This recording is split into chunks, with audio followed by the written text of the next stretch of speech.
Di samping dari tanaman nilam ini terlihat ada jagung, dan memang wilayah ini, lahan ini sebelumnya sudah bisa dilakukan pemangkasan pucuk supaya tunas ini segera.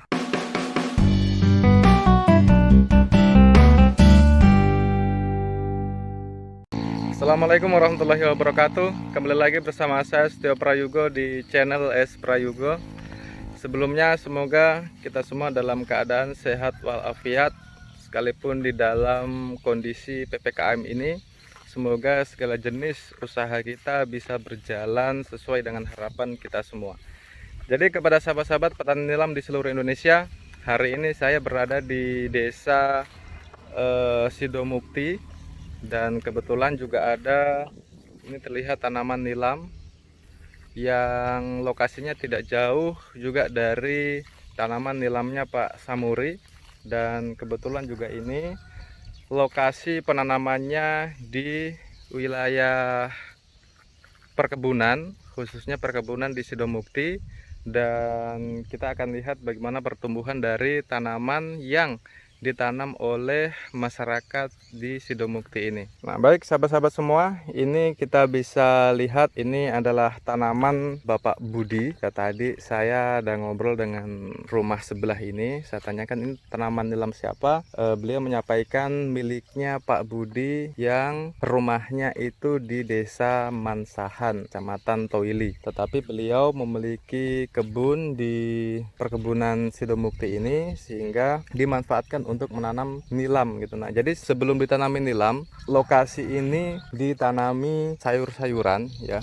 Karena terlihat di samping dari tanaman nilam ini terlihat ada jagung, dan memang wilayah ini, lahan ini sebelumnya menjadi lahan sayur mayur begitu. Nah, tapi untuk kali ini dimanfaatkan untuk ditanami nilam gitu. Nah, jadi kemarin saya tidak sempat untuk mampir buat videonya pada saat proses penanaman, tetapi ini ada dua fase penanamannya ya.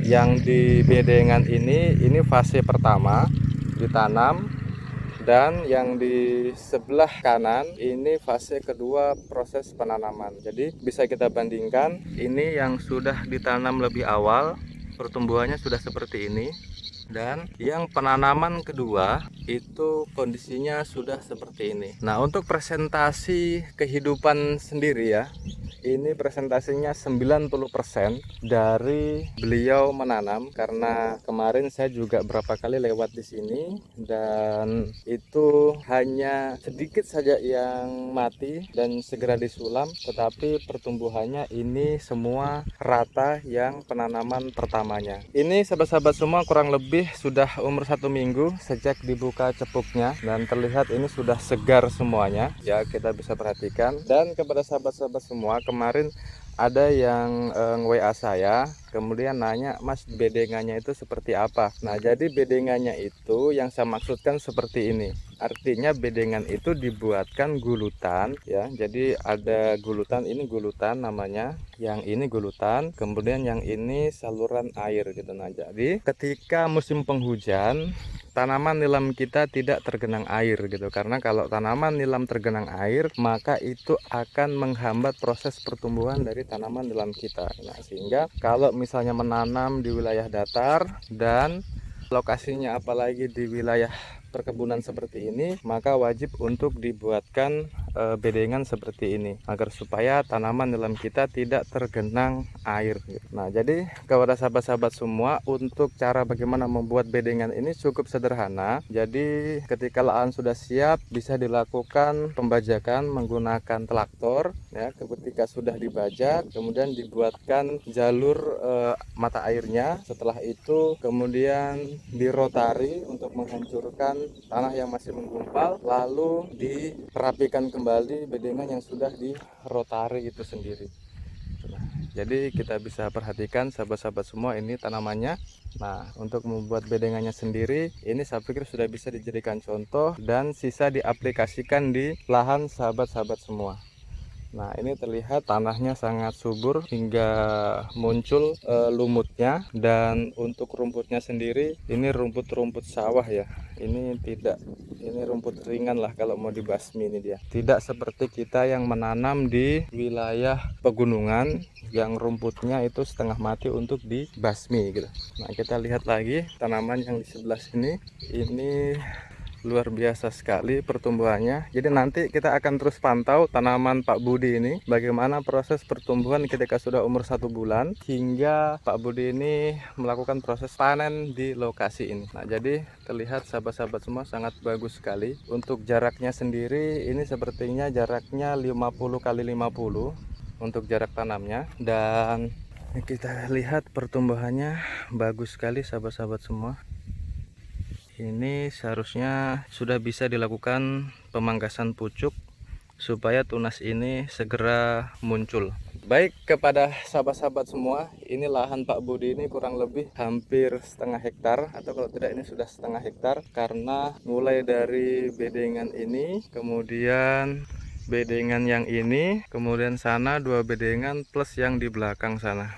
Jadi kurang lebih setengah hektar tanaman Pak Budi ini. Baik, kepada sahabat-sahabat petani nilam di seluruh Indonesia, ini sekedar informasi buat kita semua, yang mana bahwa tanaman Pak Budi ini ditanam di perkebunan Sidomukti, dan untuk cara menanamnya sendiri beliau menggunakan metode gulutan.